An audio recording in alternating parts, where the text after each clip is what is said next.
Hola, ¿cómo estás? Bienvenidos a el Club de Lectura y a este canal con Lalo Martínez. Hoy vamos a ver este maravilloso libro que comienza el día de hoy, Más allá del orden. Este libro es la secuela del primer libro de Jordan Peterson. Déjenme se los muestro en pantalla. Este libro es la secuela de este libro. Vamos, la continuación, ¿no? 12 reglas para vivir, absoluto bestseller.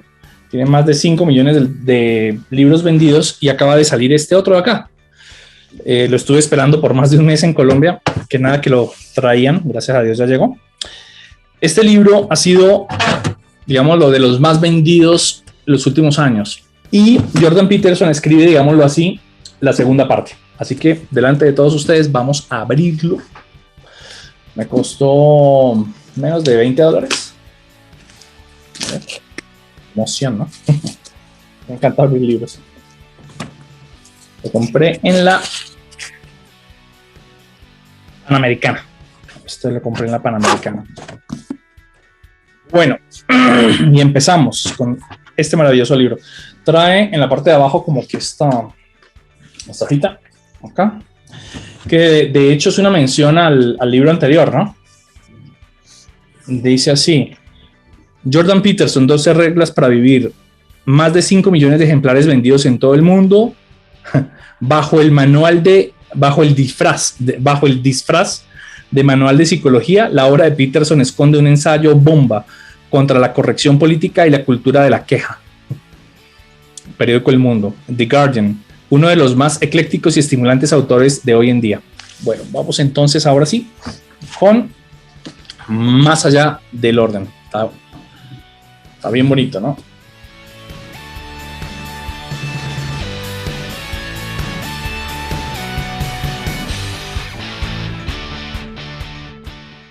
Este libro. Vamos entonces a leer la tapa y la contratapa. Del autor del bestseller internacional 12 reglas para vivir. En la parte de atrás vienen las menciones de los diarios. The New York Times dice: el camino de Peterson es un camino duro, pero para millones de jóvenes en todo el mundo ha sido el antídoto perfecto contra el cóctel de permisividad y victimismo en el que han crecido. The Wall Street Journal dice: vivimos en una época en la que mucha gente joven, y no tan joven, se siente perdida. Peterson habla de las actitudes que los ayudarán a encontrar el camino. No es el camino común o políticamente correcto, pero sí uno que aporta sentido a nuestra vida. Dice otro diario, Toronto Star: como los mejores pensadores, Peterson invita a sus lectores a embarcarse en su propio viaje intelectual, emocionante e ideológico, a través de variados temas y disciplinas que toca. Es una estrategia contradictoria para una población enganchada a la gratificación instantánea y a los likes de las redes sociales. Dice Chris Evans de Daily Mail: todo el mundo debería leer los libros de Peterson y después pasárselos a un amigo. Es la obra más reveladora que he leído en muchos años. Y finalmente dice The Guardian: uno de los más eclécticos y estimulantes autores de hoy en día. Acá en la ¿cómo se llama? Este aleroncito del libro. Viene pues la mención del autor. Entonces dice así: Jordan Peterson es el autor de 12 reglas para vivir, obra que ha vendido más de 5 millones de ejemplares en todo el mundo. Después de trabajar durante décadas como psicólogo clínico y como catedrático de Harvard y la Universidad de Toronto, Peterson se ha erigido como uno de los intelectuales públicos más influyentes. Su mezcla de erudición, carisma y afán provocador han convencido a cientos de millones de personas que siguen sus videos en YouTube y su podcast. Ha publicado junto con sus alumnos y colaboradores más de 100 artículos científicos, y su libro Mapa de los Sentidos revolucionó la psicología de la religión. Vive en Toronto con su familia. Y finalmente acá dice, en la parte de acá de la contratapa, acá dice: tras 12 reglas para vivir llega su esperada continuación, la obra que nos da el perfecto equilibrio entre orden y caos. En 12 reglas para vivir, obra de la que se han vendido más de 5 millones de ejemplares en todo el mundo y que que ha influido como ninguna otra obra en el ámbito intelectual y político del último lustro de los últimos 5 años. Jordan Peterson ofrecía verdades eternas aplicadas a las ansiedades contemporáneas. Su mensaje provocador sobre el valor de la responsabilidad individual y el significado de nuestras acciones ha resonado con enorme fuerza, arrastrando a miles de lectores a las librerías. A diferencia de su anterior libro, centrado en las consecuencias del caos, Más allá del orden alerta sobre los peligros de un exceso de seguridad y control en nuestra vida y pone en valor los conceptos como la creatividad, la curiosidad o la vitalidad. El objetivo es mantener siempre el perfecto equilibrio entre los dos principios fundamentales de la realidad, el orden y el caos, y evitar que ninguno de los dos gobierne nuestro destino, entremezclado mitos, historia clásica y ejemplos personales de su propia vida y práctica clínica. Peterson presenta 12 nuevos principios para lograr una vida con más sentido. Interesante. Entonces, a diferencia de este libro que alertaba de los peligros del caos, este libro alerta de los peligros de vivir una vida con exceso de seguridad. Interesante. Bueno, entonces voy abriendo el libro para ustedes.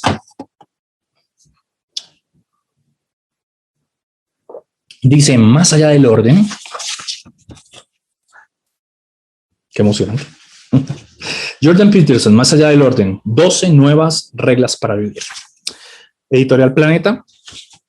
Jordan Peterson, 2021. Es un libro recién salido, literal. Comienza la lectura. Comentario del autor en tiempos de pandemia. Escribir un libro de no ficción durante la crisis mundial provocada por la propagación del COVID es desconcertante. En estos momentos tan difíciles, incluso el hecho de pensar en algo que no sea la enfermedad parece un absurdo, en cierto sentido. Sin embargo, condicionar todas las ideas de una obra actual a la pandemia, que terminará por remitir, parece un error, pues los dilemas habituales de la vida volverán en algún momento, y por suerte, a un primer plano. Esto significa que un autor contemporáneo cometerá inevitablemente un error, o bien pondrá demasiado énfasis en la pandemia, que tiene una duración incierta, con lo que creará un libro que pasará de moda en un pispás, o bien ignorará la pandemia, lo cual equivale más o menos a ignorar el traje nuevo del emperador, como suele decirse. ¿Recuerdan el traje nuevo del emperador? Es una fábula en la cual el emperador se quiere hacer un traje nuevo, contrata a unos supuestamente sastres, que son unos zampones, que dicen que tienen un hilo que es capaz de construir una tela que solo los inteligentes pueden verla, los brutos no la pueden ver. Entonces es de mentira. Entonces visten supuestamente al emperador con un traje de nada. Entonces los zampones, el emperador no es capaz de decir que no está viendo la tela porque sería considerado un bruto, porque era una tela que solo los inteligentes podían ver, hasta que todo el mundo se queda callado y el emperador está desnudo, totalmente sale al público y es un niño el que grita, el emperador está desnudo. Y finalmente, sí, claro, qué idiotas fuimos todos, ¿no? Esa es la historia del emperador. Entonces dice, si yo ignoro, ¿no?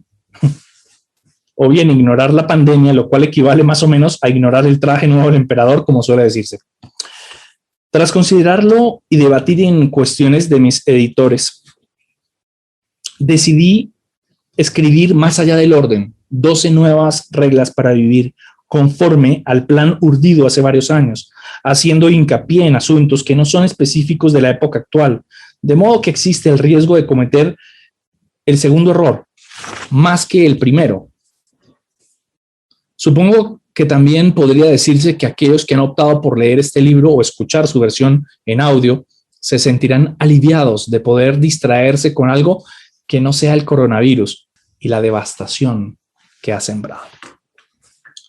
Y ahí termina pues el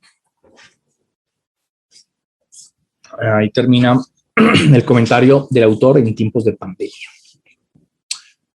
Prefacio. Dice así. El 5 de febrero del 2020 me desperté en la unidad de cuidados intensivos, nada más y nada menos que en Moscú, Rusia. Me habían atado a los lados de la cama con correas de 15 centímetros porque estando inconsciente me había alterado y me había querido quitar los catéteres del brazo para salir de la UCI. Estaba confundido y frustrado. No sabía dónde me encontraba y no veía más que a personas que hablaban en un idioma extranjero. No veía a mi hija Micaela ni a su esposo Andrei, que solo podían visitarme unas pocas horas y no tenían permiso para estar conmigo cuando me despertara. También estaba enojado por estar ahí y cuando mi hija me fue a ver unas horas más tarde, me abalancé sobre ella. Me sentía traicionado. Aunque no era ni mucho menos el caso, me habían satisfecho las diversas necesidades con gran profesionalidad y a pesar de las enormes dificultades logísticas que entraña solicitar atención médica en un país extranjero de verdad. No recuerdo nada de lo que me pasó durante las semanas inmediatas precedentes y muy poco del momento en que ingresé en un hospital de Toronto a mediados de diciembre. Una de las pocas cosas que sería capaz de recordar, echando la vista atrás a los primeros días del año, es el tiempo que invertí en escribir este libro. Escribí buena parte y edité casi todo el texto de este libro en una etapa en la que mi familia sufrió una serie de achaques superpuestos que minaron gravemente nuestra salud. Buena parte de ello ha sido objeto público de debate y por ese motivo creo que debo dar una explicación detallada. Primero, en enero del 2019, mi hija, Micaela, tuvo que contactar con un cirujano para que le reemplazara una parte de su tobillo artificial. Se lo habían implantado cerca de una década antes, pero la primera prótesis nunca acabó de ir bien del todo. Le dolía y le dificultaba el movimiento, hasta que casi dejó de funcionar. Estuve con ella un mes en el hospital en Zurich, Suiza, para el procedimiento y la fase inicial de la recuperación. A principios de marzo, mi esposa Tammy fue sometida a una operación rutinaria en Toronto. Tenía un cáncer de riñón común y bastante tratable. Un mes y medio después de la cirugía, en la que le extirparon un tercio de ese órgano, supimos que en verdad sufría una malignidad extremadamente rara, con un índice de mortalidad de casi 100% en un plazo de un año.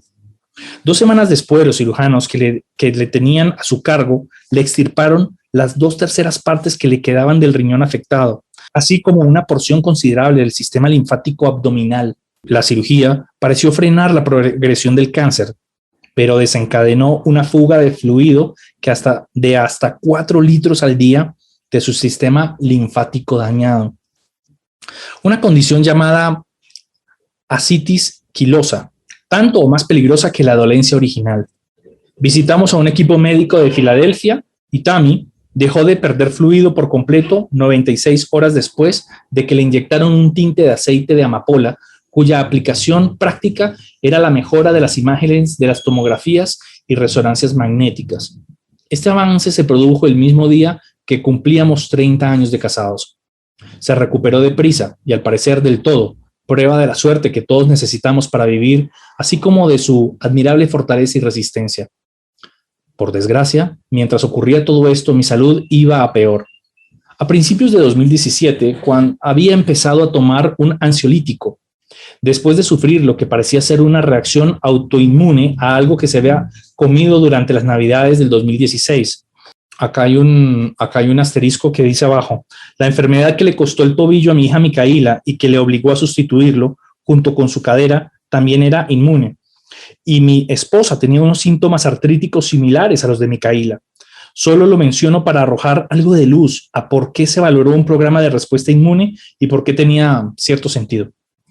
Continúa arriba. La reacción alimentaria me generaba una ansiedad aguda y constante y me provocaba una sensación de frío extremo. Tanto daba cuenta cuánta ropa llevara o cuántas mantas con las que me tapara. Mi presión sanguínea cayó tanto que cada vez que trataba de incorporarme me sentía aturdido y tenía que quedarme hecho un ovillo recuperando fuerzas. Levantarme me costaba por lo menos media docena de intentos. También experimentaba un insomnio casi total. El médico de cabecera me recetó una benzodiazepina y un somnífero. El segundo solo me lo tomé unas cuantas veces, pero lo dejé de usar porque el tratamiento con benzodiazepina erradicó casi de inmediato y por completo los síntomas terribles que padecía, incluido el insomnio. Seguí tomando la benzodiazepina casi 3 años exactos, porque mi vida parecía destilar un estrés antinatural durante esa época, el periodo en que pasé de tener una existencia tranquila como profesor universitario y psicólogo clínico a vivir la realidad tumultuosa de ser un personaje público, y porque pensaba que este fármaco, como suele afirmarse, de las benzodiazepinas, era una sustancia relativamente inocua. No obstante, la cosa cambió en marzo de 2019, cuando mi esposa empezó a librar su propia batalla contra la enfermedad. Yo había notado un ostensible repunte de mi ansiedad tras la hospitalización, la cirugía y la recuperación de mi hija. En consecuencia, pedí al médico de cabecera que me incrementara la dosis de benzodiazepina para no preocuparme ni fastidiar a los demás con mi ansiedad. Por desgracia, el ajuste de la dosis acentuó bastante los sentimientos negativos. Pedí que me la subieran de nuevo. Esta vez estábamos intentando lidiar con la segunda operación de Tammy y sus complicaciones, el problema al que yo atribuía el aumento de mi ansiedad. Pero mi problema se hizo más grave.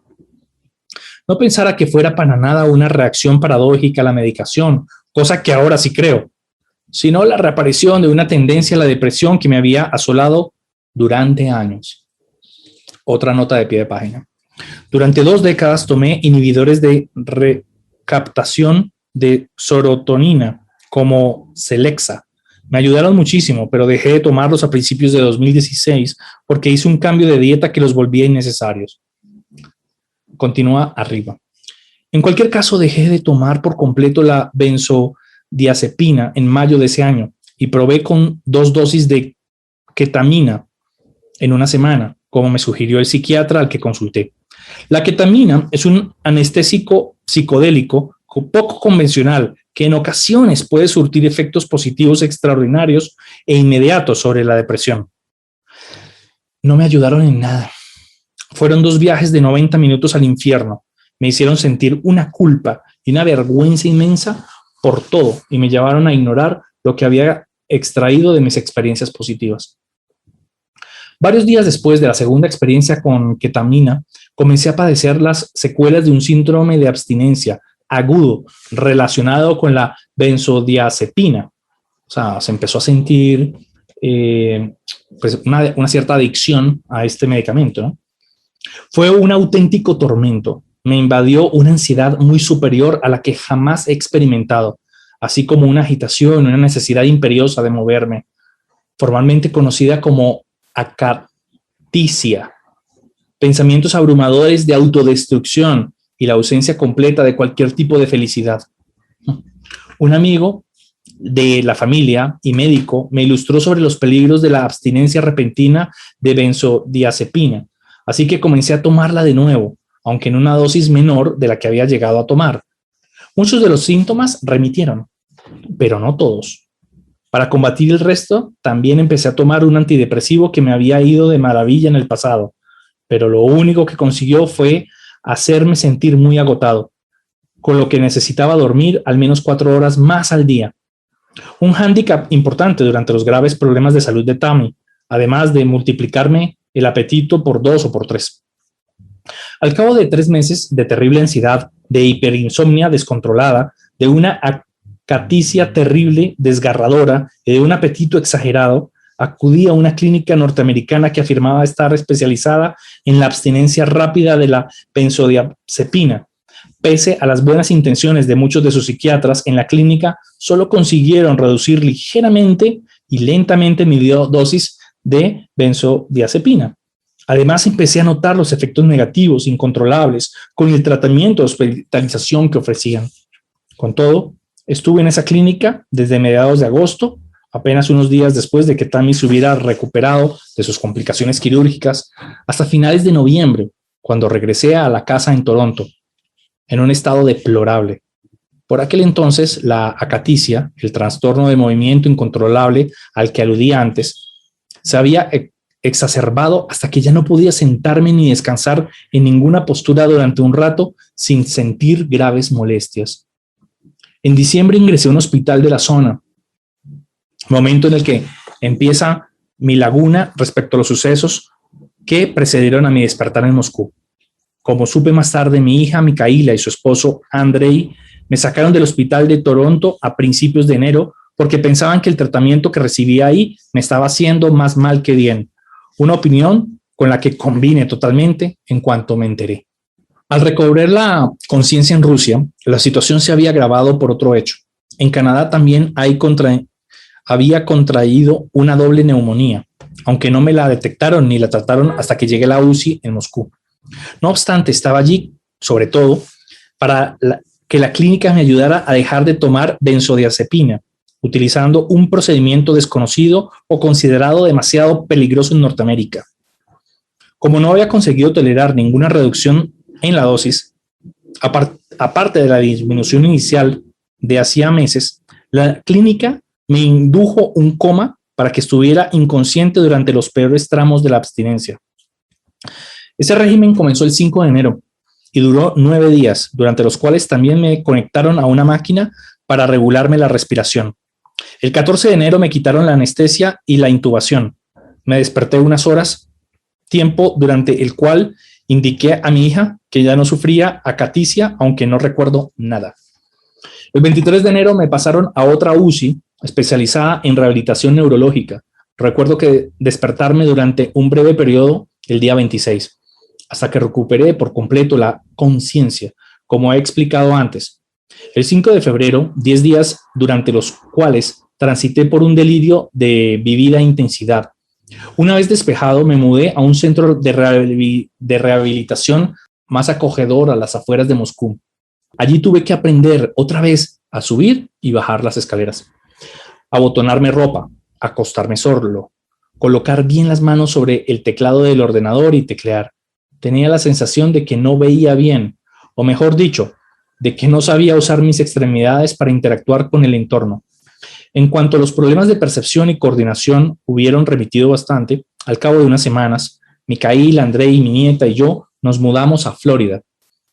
Queríamos pasar un tiempecito al sol para recuperarnos, algo bienvenido después del frío gris de Moscú en pleno invierno.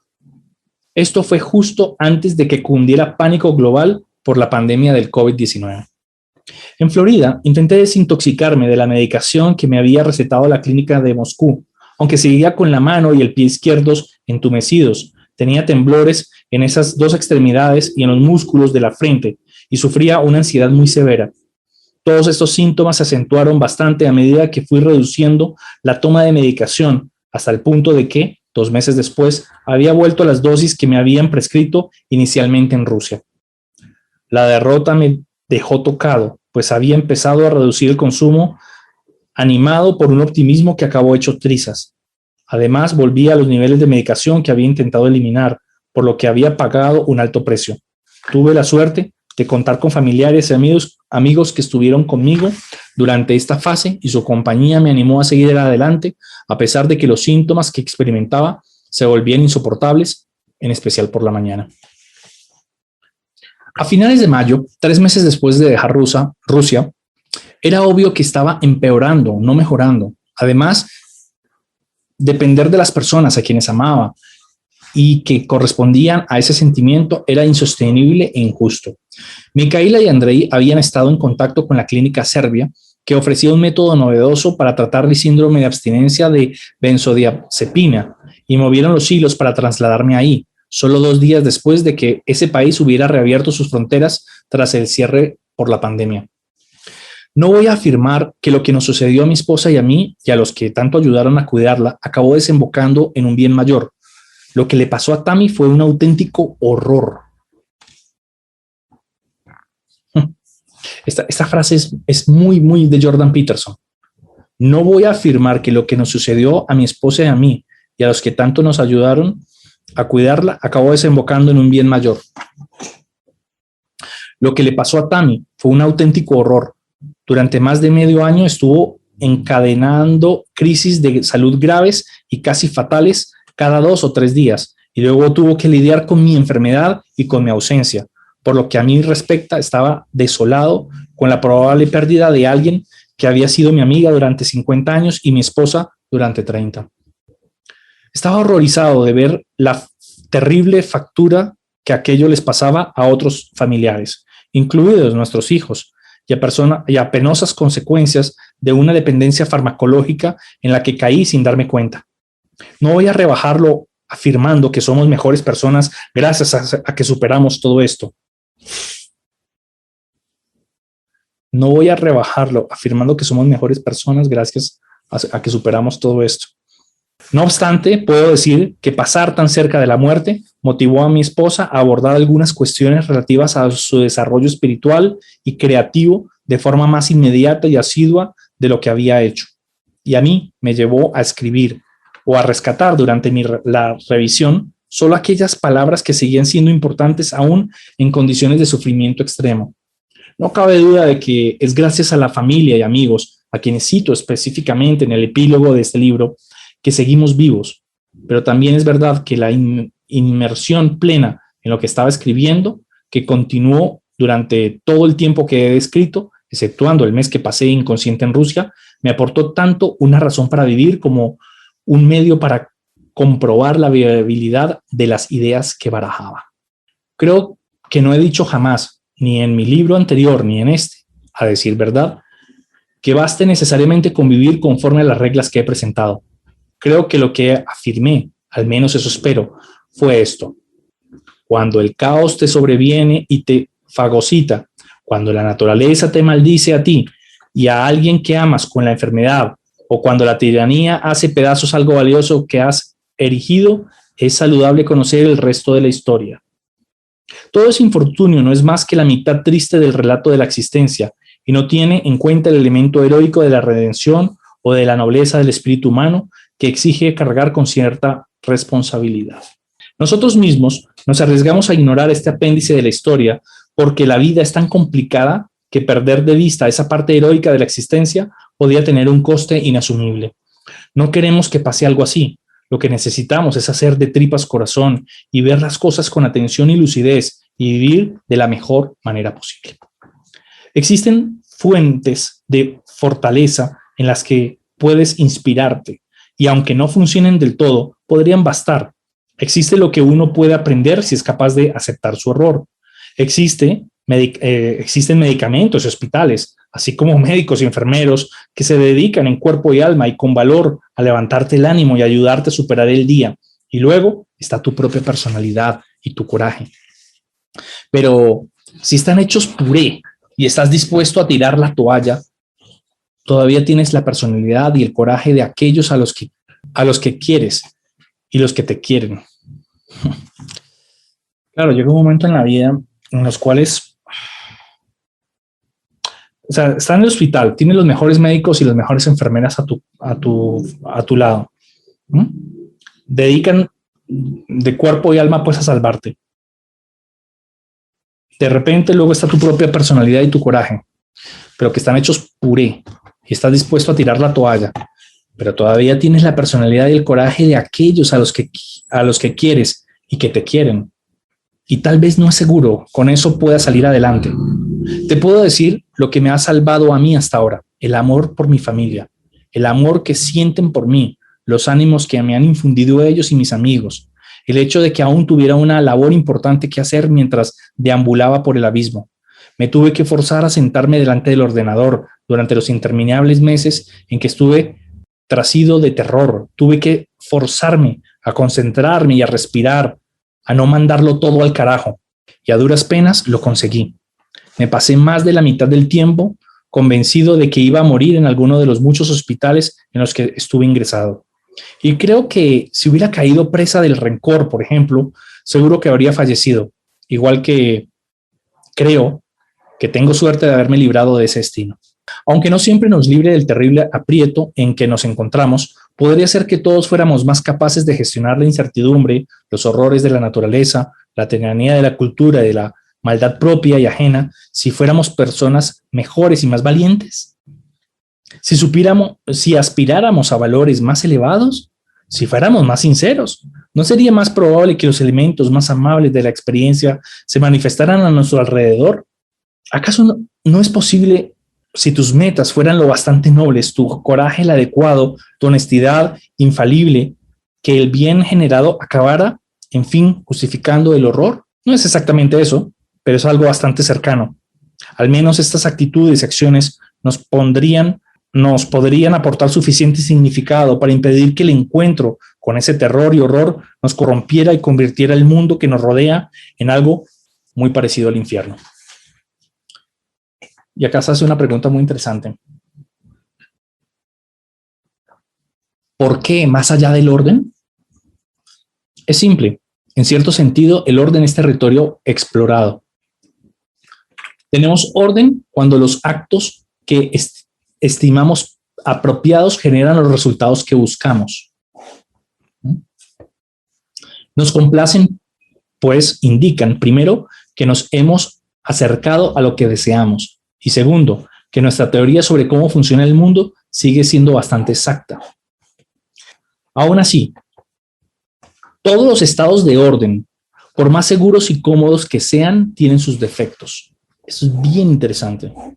Nunca sabremos al 100% cómo actuar en esta vida, en parte debido a nuestra abismal ignorancia de todo lo desconocido y en parte debido a nuestra ceguera deliberada y en parte porque el mundo sigue transformándose de improviso a su entrópica manera. Además, el orden que aspiramos a imponer en el mundo se puede solidificar a raíz de nuestros cándidos empeños por dejar de sopesar todo lo desconocido. Cuando estos empeños llegan demasiado lejos, acecha el totalitarismo, impulsado por el deseo de ejercer un control completo cuando no es posible ni siquiera a nivel teórico. Esto implica arriesgarse a restringir todos los cambios psicológicos y sociales necesarios para seguir adaptándonos a un mundo en constante cambio. Así que nos encontramos ineludiblemente ante la necesidad de trascender el orden y pasar a su contrario, el caos. Es muy interesante esto que acaba de decir. En la vida todos buscamos controlarlo todo, o sea, perder la incertidumbre y vivir en el control de todo, ¿no? Y en la medida en que nos complace ver que tenemos todo bajo control, vivimos más tranquilos. Pero hay un problema. El mundo se sigue transformando de improviso y en su entrópica manera, es decir, la entropía es el caos propio del universo. El universo tiende hacia el caos. Entonces, otra vez nos arrastra hacia eso.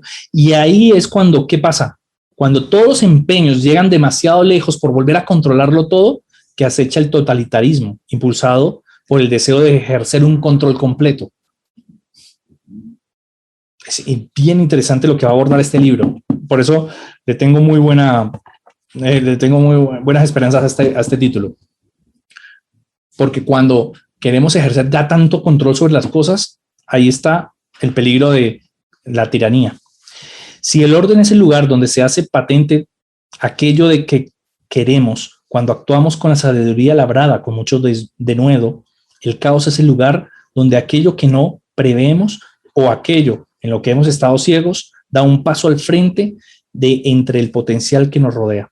El hecho de que algo haya ocurrido muchas veces en el pasado no es garantía de que vaya a seguir ocurriendo de la misma forma. Esto es muy bueno, ¿no? Existe un dominio eterno del más allá de lo que conocemos y podemos predecir.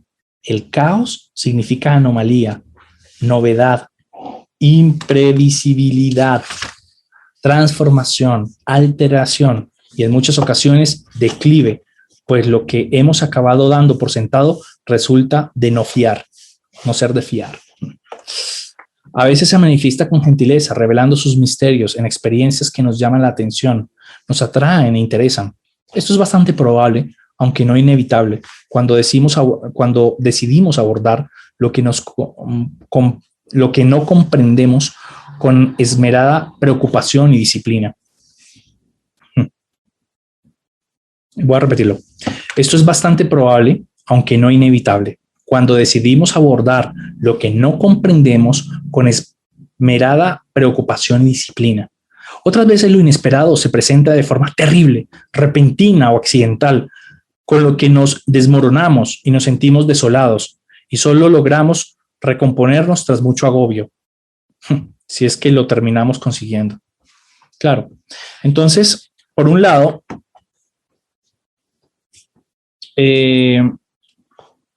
a veces llega de dos maneras. De manera inesperada, un accidente, qué sé yo, viene el caos a nuestra vida de manera, una revolución estalla, pero otras veces no, se manifiesta con gentileza, revelando misterios en experiencias que nos llaman la atención y nos atrae, nos interesa. Entonces, uy, qué interesante esto.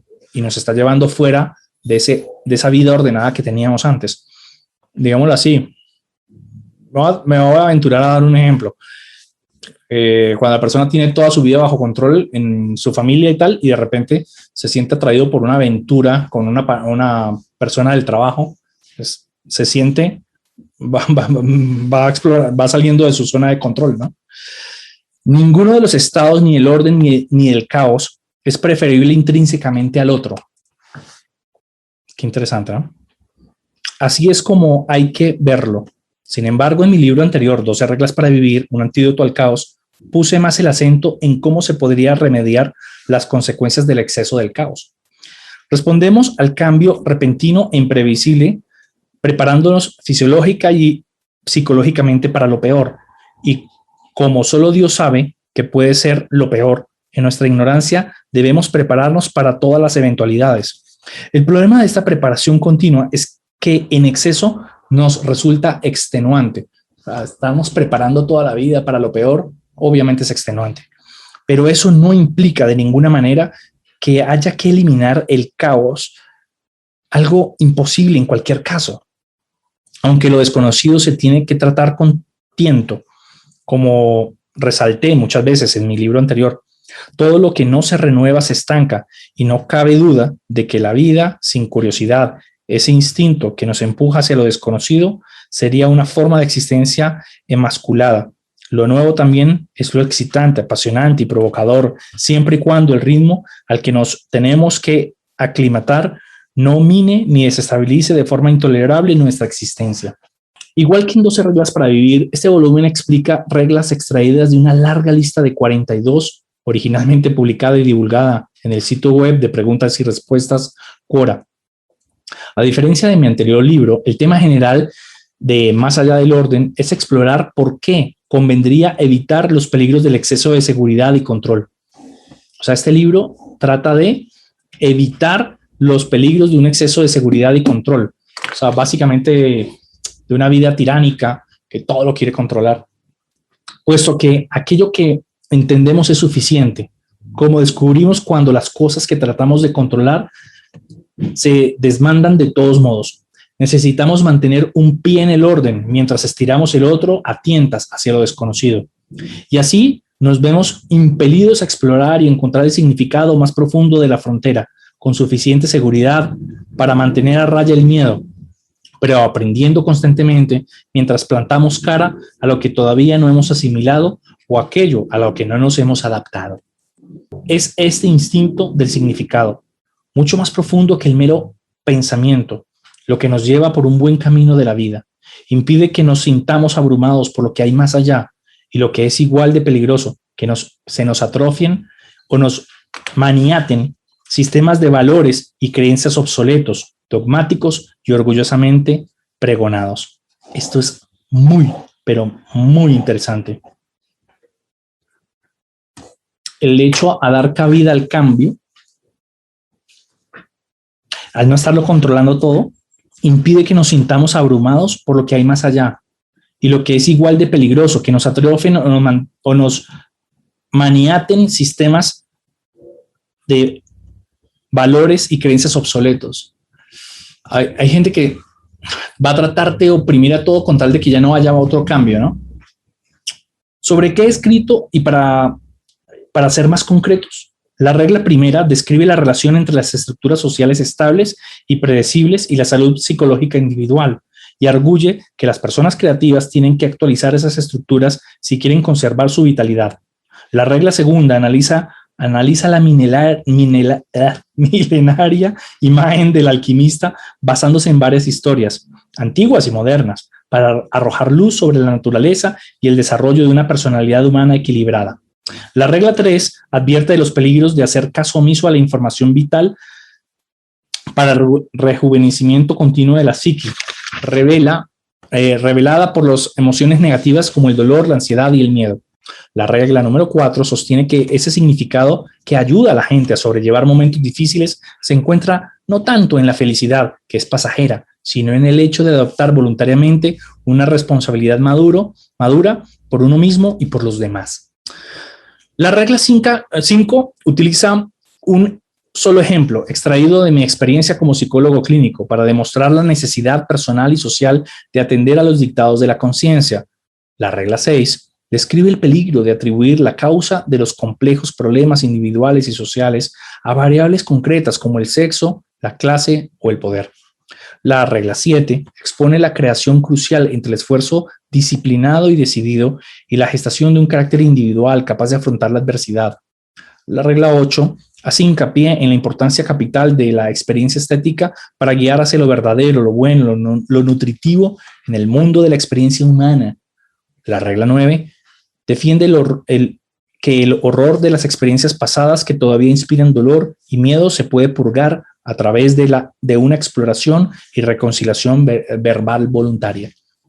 La regla 10 destaca la importancia de la negociación explícita para mantener la bondad, el respeto mutuo y la cooperación sincera, sin los cuales no se puede sostener ningún idilio amoroso. Buena.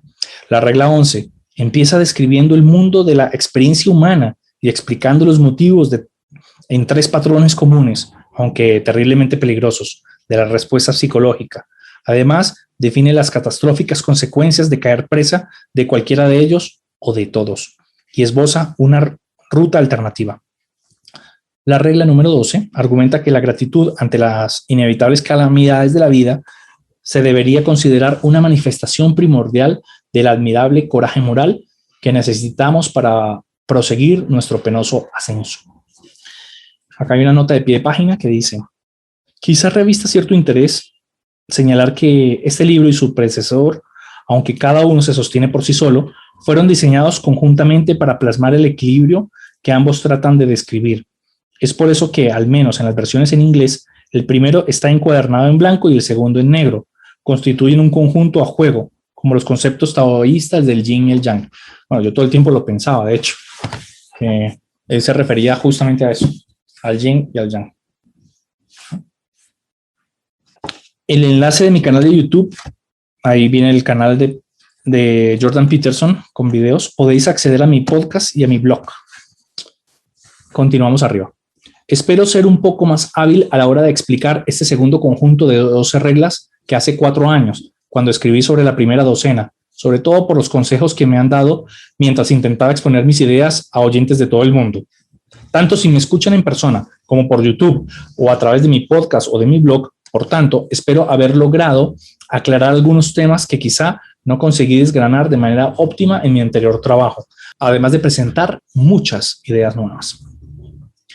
En último lugar, espero que la gente encuentre este libro igual de útil en términos personales, como parece que han encontrado la primera hornada de 12 reglas. Ha sido muy gratificante descubrir que muchas personas han sacado fuerzas de las ideas e historias que he tenido el privilegio de revelar y compartir. Y acá, finalmente, pues ya terminamos la primera regla no, terminamos el prefacio. Un comentario sobre la adicción a las drogas.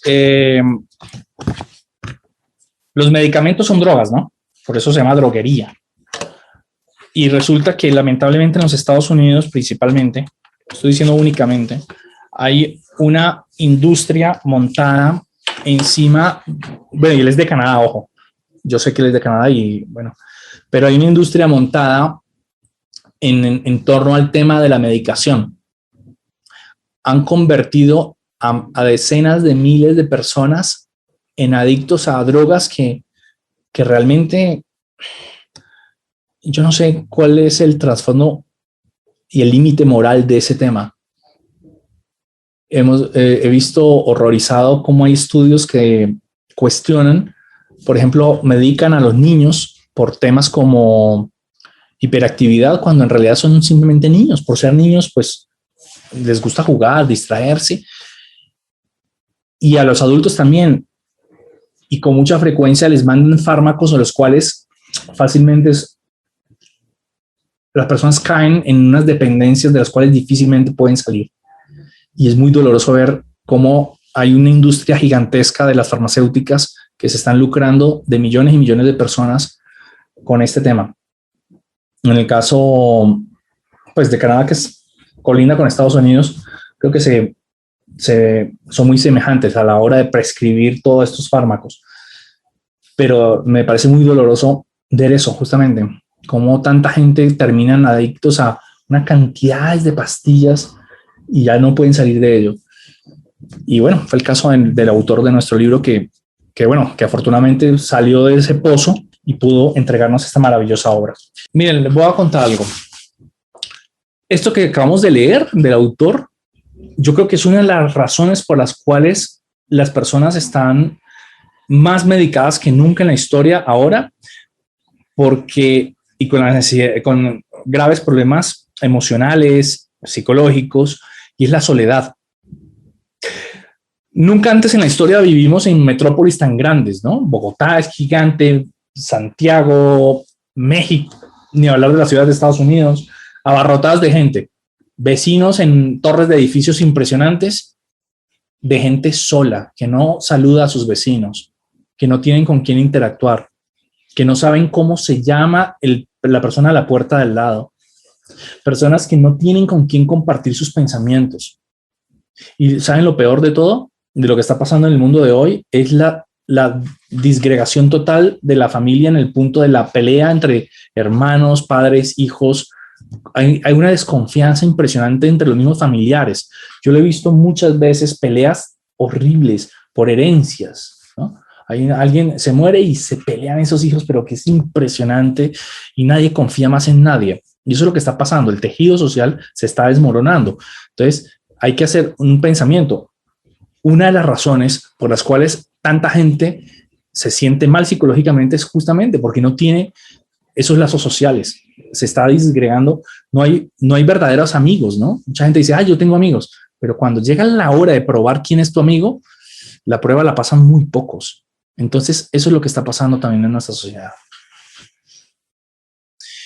Y lo voy a complementar lo que acabas de decir. Eso es cierto. Ha habido casos de personas que han tenido infartos en público, nadie los atiende y se han muerto. O sea, literalmente la gente les pasa por el metro así al lado. Y o sea, es tal la desconexión que tenemos con los demás que pasan casos como esos, que personas sufren un accidente o un infarto y nadie los socorre.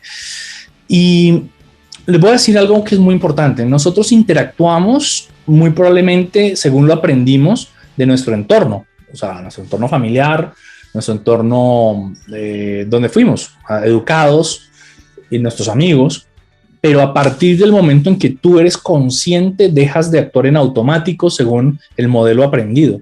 Y ese es el punto interesante. Tal vez la sociedad fue arrastrada hasta vivir en esto. Yo recuerdo cuando yo era niño, se decía, no, es que en Estados Unidos la gente vive muy sola porque la gente no se sabe el nombre del vecino. Pero es que hoy en día es así también acá.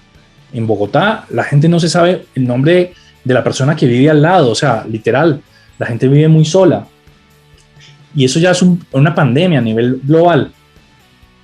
Lo hacemos porque lo aprendimos así, pero basta con que tú ya seas más consciente, que comienzas a tener mejores relaciones interpersonales con tu familia y con tus amigos y a valorar más qué tipo de amistades permites entrar en tu vida para poder tener el tipo de conversaciones que quieres tener. Eso es muy importante. Vamos a detenernos aquí y ya mañana arrancamos como tal la primera regla de Más allá del orden, las 12 nuevas reglas para vivir. Muchísimas gracias.